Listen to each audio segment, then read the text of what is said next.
ஆண்டவர் இரட்சகருமாக இயேசுவின் இனிதான நாமத்தினால் உங்களை வாழ்த்துகிறேன். இந்த நாளில் நம்முடைய ஆவிக்குரிய சிந்தனைக்காக லூக்கா எழுதின சுவிசேஷம் 15ஆம் அதிகாரம் 20ஆம் வசனத்தை நான் வாசிக்கிறேன். எழுந்து புறப்பட்டு தன் தகப்பனிடத்தில் வந்தான். அவன் தூரத்தில் வரும்போதே அவனுடைய தகப்பன் அவனை கண்டு மனதுருகி ஓடி அவன் கழுத்தை கட்டிக்கொண்டு அவனை முத்தம் செய்தான். இந்த உவமை எல்லோருக்கும் நன்றாக தெரிந்த ஒன்றுதான்.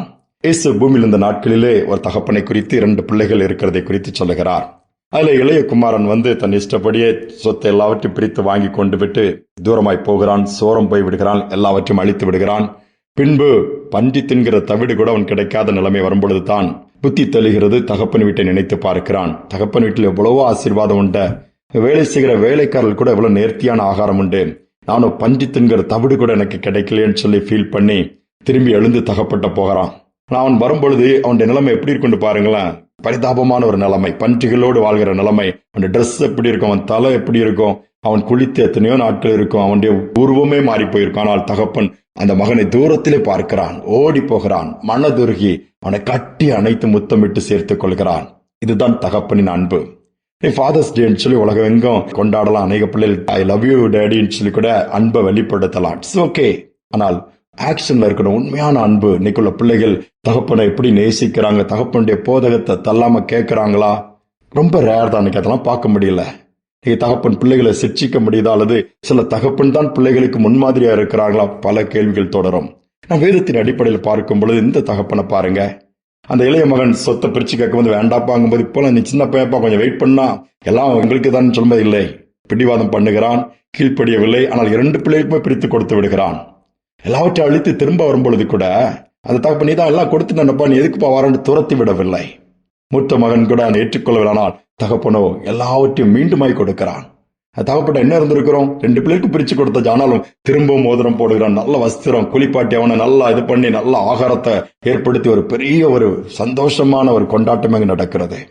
இதான் தகப்பனின் அன்பு. சொல்கிறான், என் மகன் மரித்தான், மீண்டும் உயிரோடு எழுந்திருக்கிறான், தொலைஞ்சு போயிட்டான், காணாம போயிட்டான், திருப்பி வந்திருக்கிறான், சந்தோஷப்படாண்டாமா என்று சொல்லி அந்த இடத்துல சொல்லுகிறதை பார்க்க முடிகிறது. அன்பு குத்தி காமிக்கல, சுட்டி காமிக்கல, அப்படி பண்ணவன் தானே? நோ, இந்த அன்பை தான் ஆண்டவர் எதிர்பார்க்கிறார். பிதாவாகிய தேவன் அன்பாகவே இருக்கிறான். வேதம் சொல்கிறார், அந்த அன்பு அப்படியே குமாரனுக்குள் வருகிறது. தன்னை பலியாய் கொடுக்கிறார் நமக்காக கல்வாரி சிலுவையில. ஆனா அந்த குமாரனின் அன்பு இன்னைக்கு நமக்குள்ள வந்திருக்குதா? யோசித்து பார்ப்போமே. ஒரு அருமையான 4ஆம் கிளாஸ் படிக்கிற பையனுக்கு பிறந்த நாள். அவங்க அப்பா சைக்கிள் ரிக்ஷா ஓட்டுற மனுஷன். அவனுக்கு அம்மா கிடையாது, சிக்காகி திடீர்னு இறந்துட்டாங்க. இந்த பையனை குறைவின்றி எல்லாம் கஷ்டப்பட்டு எல்லாத்தையும் வாங்கி கொடுத்து ஸ்கூலுக்கு அனுப்பி இந்த தகப்பன் தான் பார்த்துட்டு இருக்கிறாப்ல. டெய்லி கஷ்டப்பட்டு அந்த வெயிலையும் மழையிலையும் சைக்கிள் ரிக்ஷா ஓட்டினாதான் கிடைக்கிற பணம், வீட்டில் சாப்பாடு. பிறந்த நாளுக்கு ஏதாவது வாங்கி கொடுக்கணும்னு ஒரு ஆசை அந்த தகப்பனுக்கு உள்ளத்துல. இந்த மகன் 4ஆம் வகுப்பு படிக்கும்போது எந்த அளவு மெச்சூரிட்டி இருக்கும் நமக்கு தெரியும். அவன் பிடிவாதமா, எனக்கு நல்ல ட்ரெஸ் வேணும்ப்பா, புது ட்ரெஸ்ஸு பர்த்டேக்கு முன்னாலே வேணும்னு சொல்லிட்டு, சரிப்பா நான் வாங்கி தரேன்ட்டாப்புல. நாளைக்கு பிறந்த நாள்.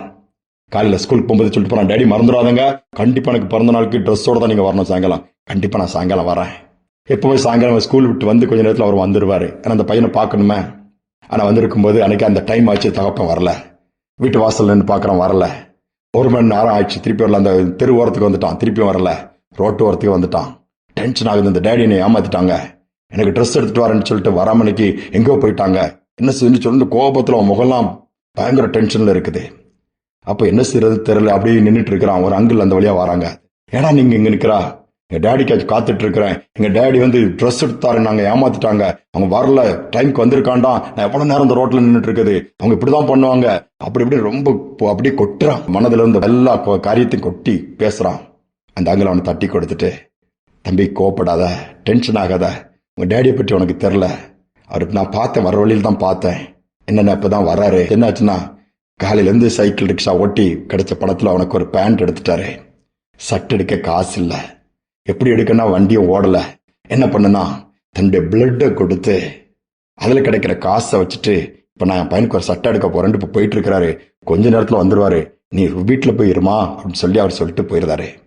இந்த பையன் உள்ளம் உடையுது. எங்க அப்பா எனக்காச்சு இவ்வளவு கஷ்டப்படுறாங்களா அப்படின்னு சொல்லிட்டு வீட்டுக்கு போயிட்டான்.